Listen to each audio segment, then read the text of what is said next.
Congo Zibula Meso TV. Y'a la reine Omba. Mo pepe oyo bato ba pemelaka. Bolingo vraiment soke zalaki ata mbongo.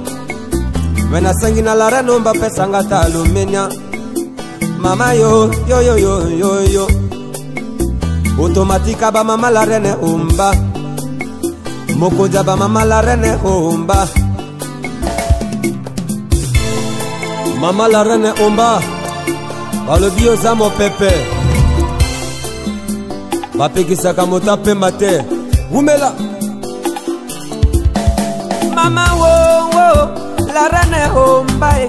La reine mama. Bonjour à vous fidèles téléspectateurs, merci na confiance au Bosalinga Kokuta na Yesusu Nabino Bozebele na Bandaku Bozali Kolandanga sur Congo Zibula Meso News TV nde bozwi ba ntango ya mboka République démocratique du Congo ngai mwana mboka maître check de la presse na yeli bino lelo masolo ya actualité tozala kibongo na église New Jérusalem Ambition wana bongo ezalaki na fondation Dieu voit tout nde ya collaboration na l'église New Jérusalem. Il y a le pasteur Devos le père à Salaki descente pour qu'il ne la bande qu'on a biso autobenga kaba personne handicap bota la chers téléspectateurs comment bande qu'on a biso ba personne handicap ba s'exprima qui na micro ya maître check de la presse boyoka sentiment na bango bazalaki herba ki ko tiki la bango biloko le pasteur Devos aza mutu oyo a partageaka sentiment na épée moi mukena oyo azwaka elongo na ba personne handicap tozalaki wana na ndeko exaucé Pascal Asimbaki caméra to kitaki na fondation Dieu voit tout bota la bino moko image yango moko eloba boyoka ndenge ba personne handicap bazalaki na sentiment pe sengo makasi tant ba monaki ko yela bango ba matela ba yela bango ba chaise roulante ko yela bango ba beki ezaki vraiment bien ce makasi to landa image et puis to kozonga juste après. Congo Zibula Meso TV. Y'a la reine Omba. Mo pepe oyo bato ba pemelaka. Bolingo vraiment soke zalaki ata mbongo. Wena sangi na la reine Omba pesanga ta alumenia. Mama yo yo yo yo yo yo. Automatique ba mama la reine Omba. Moko ba mama la reine Omba. Abotama les premiers mois de la femme. Zambé ya ba mama oh oh oh oh.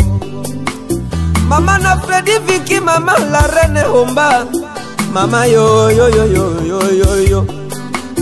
Mama na Stanis Wele mama. Mama yo yo yo yo yo yo yo.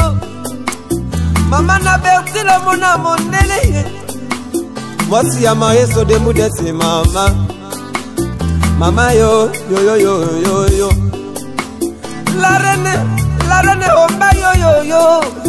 J'ai chanté cette mélodie au bout du village. Parfois au fond de la rivière, maman est chololololo. Tu parando denju sarela ki sanganzela. Nalanda la reine Omba soki we fiaye.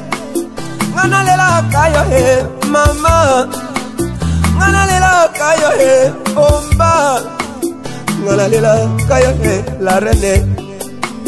Mama bana oh oh oh oh. Mona ya amuru yonde makambo mama. Emeka saka merveille mila Mama wongo ya mama mama Lorette Mampala la tigresse yakai. Evariste Abdallah mavinga yakai. Mama wo wo wo wo wo. Mama la reine Omba. Balo bio za mo pepe. Bapekisaka mota pemba te. Umela. Mama wo wo. Mama la reine Omba Lipasa mama Mwasa kaka bato ya maeso de Bundesi. Maeso de Bundesi. Papa na Bernice. Papa na Stalie. Papa na Berti la Mondele. Papa na Stowele. Mama wo wo wo hey. La reine Omba Moninga ya Sivi Malonga. Motema papa pasa tunga doyaga mama C'est Olivier Bakweto. Je remercie vraiment l'Éternel d'avoir songé à nous par le canal du pasteur Devos et de sa fondation Dieu voit tout.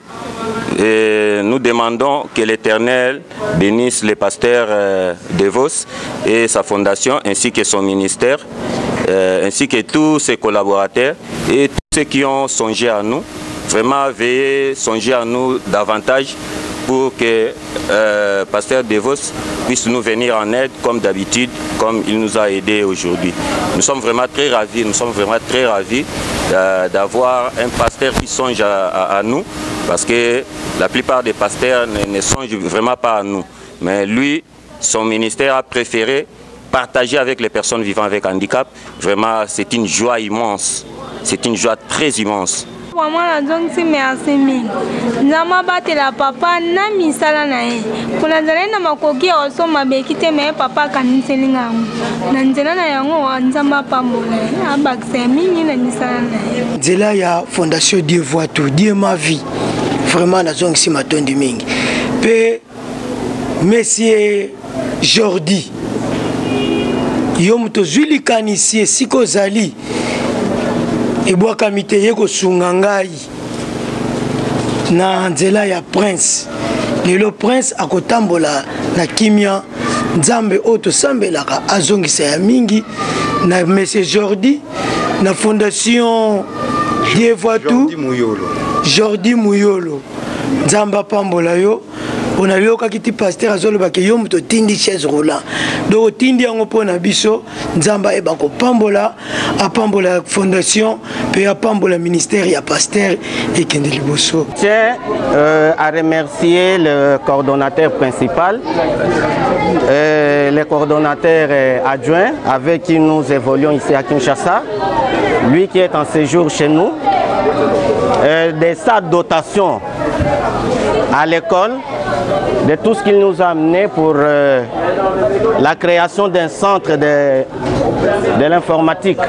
Ça pourra nous aider à recycler les enfants. Actuellement, il faut apprendre l'anglais, il faut apprendre l'informatique.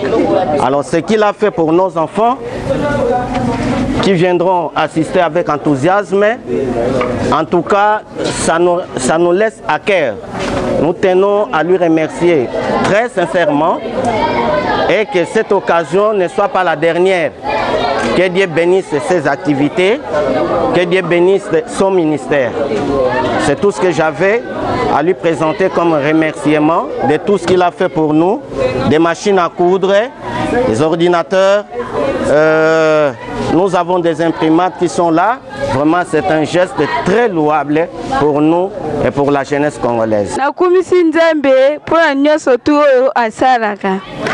École na biso oyo bandi lelo te banda kala banda na luichi yaka awa to bite to tika école na biso bote photo landa oti na suka yango to awa ko pesa biloko e bandi banda lelo te banda kala to zo ba biloko ba soso ba loso ba bilamba basunga biso pe na makambo ebele na kumisi nzambe azwa lokuma pesa bansu makasi bazwa lisuko leka oyo po bakabola lisusu. Je remercie le Dieu Tout-Puissant qui a permis en ces jours que nous puissions avoir cette activité où nous l'avons dénommé Partageons le sourire en cette fin d'année 2020. Nous savons très bien que c'est une année qui était tellement très tumultueuse, donc où on a eu à connaître de haut et de bas, surtout la pandémie qui a frappé le pays et a frappé le monde entier. Mais nous, par la grâce de Dieu et surtout par des contributions de vous qui êtes partenaires de notre fondation, de vous qui êtes en fait, qui avez tout fait pour que nous puissions avoir en ces jours ce que nous avons, nous tenons à vous remercier également par rapport à vos sacrifices, par rapport à vos cotisations, à vos dons. Vraiment, nous tenons à vous remercier sincèrement par rapport à cela. Et nous qui portons le projet, et nous qui travaillons sur cette association, donc nous sommes là, nous avons plus besoin de vous, besoin de vos contributions, besoin de vos dons. Et je crois bien, je croyais pourquoi ça dit témoigner en haut et puis donc je crois après en gros tu peux passer l'étape sous j'ai dit maloba na papa Devos ayeba ko Alléluia. Amen. Mbote na biso. Mbote. En tout cas, natonda mine sengo apoya komona bino. Moi, je suis belé na OIS déjà l'habité pour asali moi synthèse moko ko ezali ko talisa biso place to wuti place to komi na place to zali ko kende. Nazali pasteur kombo ya église na biso ezali New Jerusalem Ambition Ministry. Yangwana bozomona abréviation nango tuta Njam School. Donc Njam School et Botami ezali nde force ya église. Ba offrande na biso, ba dîme na biso to bandaki kopesa yango nde bomoni et boti o bozomona lelo. To bandaki na centre ndenga lobaki, to bandaki na centre, après centre to yeko koma na école on esiko nde bomoni. Souci na biso ezalaki bana oya biso bazali na kati ya quartier Okanluka. Baleka na ko bénéficier de l'éducation moko gratuite. Et là qu'on a encouragé bino bozala toujours na kondima. Biso to ko pesa bino moi mukio tozali ko kabola et c'est moi mukio tozali ko kabola. Mais mukio ko pesa bino et c'est moi makasi ezali nde nzambe. Na osenga pe lisusu bo prier pour na biso po mbala simatoya na biloko ebele koleka oyo. Pour batu pe oyo bazana ngo besoin ba ko kapé ko bénéficier na yango. Et puis ba oyo nanu batindi bana na bango pe awa te école ezali awa botinda bana na bino baya kozwa éducation awa. Pour éducation pe ya malamu ezali ko pesa mana esika oyo. Pe na ko remercier d'abord bande konye surtout oyo ba supporter ngai. Ba supporter ministère na biso pona ko pesa ba biloko bilamba ba machine biloko tu bomoni awa ezali ngai moko te ezana batu pe oyo ba pesa ki misusu bazwi ba pe ki misusu ba pesa bazwi ba biloko bozo mona pona ko sunga bande ko na biso awa yango na ko senga pe nzambe aleka na ko pambola bango na ko bosa na te Mama Z na ko bosa na te Jordi nde mutatindi chaise roulante oyo na ko bosa na pete papa Chris Mubiala ye atindi ba machine na ko bosa na pete évangéliste Godard Goli yende apesi pe ba imprimante oboza komona pe awa et puis na ko senga lisusu merci na papa Dieudonné Kayembe na pasteur Mwasi nae